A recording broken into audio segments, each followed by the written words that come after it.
Well, let's back up a little bit and get into your origin story as a guitar player. How old were you when you started playing guitar? Well, it was the end of 8th grade. Some of my classmates did a performance of Mental Health by Quiet Riot. I mean, I couldn't believe I was seeing people I knew my age with electric guitars, drums, bass, playing that song that I love so much, Bang Your Head. And I just knew that's what I had to do. So That was a big record. Big record.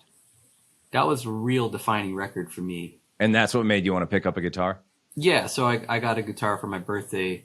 What kind? It was a Strat copy made by Yamaha. I didn't know anything about gear or amps, so I knew what I wanted to sound like. More importantly, I knew what I didn't want it to sound like, because that time you'd go to a guitar store and you'd come home with like an amp that didn't have any distortion, and you'd like clink, clink, and Yes. this doesn't sound right.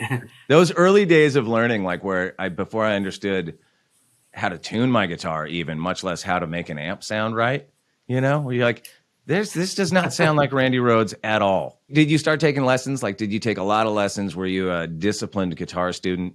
I took some lessons from a very cool guy named Jason Cole in Connecticut. He'd show me all the like the pentatonic scale and like the metal riffs I wanted to learn. But then he'd say like, "Man, did you hear this Madonna song? The guitar playing is so cool."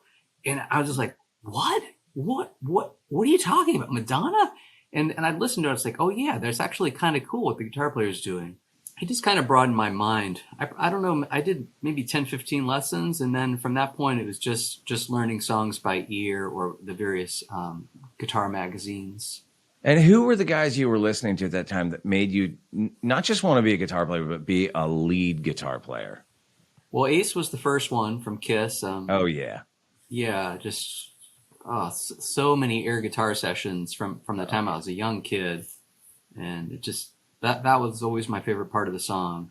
Then, later on, I got super into like the Yngwie Malmsteen type shredders. I mean, you hear like some of that in this solo for Only in Dreams. I mean, not that it's shred, but it is all in that minor, like not minor pentatonic, but minor diatonic, where you're using all the notes, which obviously that happens in a lot of different kinds of music, but it happens a lot in heavy metal, as opposed to like more kind of blues-based rock and roll, which tends to be more just pentatonic scales. Yeah, as a kid, I was into Ace, which is the more the pentatonic thing. Yeah. But then in the 80s, heavy metal became much more classically influenced, and you hear all the notes in the scale and the harmonic minor scale, and I at that point I just fell in love with that style, and I couldn't turn back.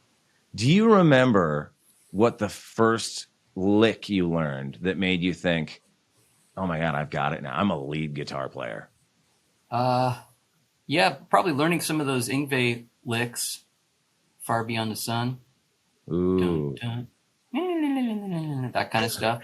Would you be so kind as to demonstrate one for us if you remember them? Oh, I don't know if I do.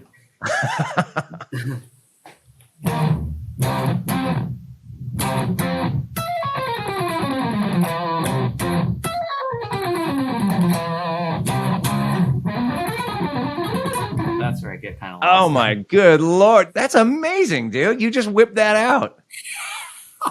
It's I been love that. decades. I'm not sure if I remember how to play that anyway. Like, that's perfect.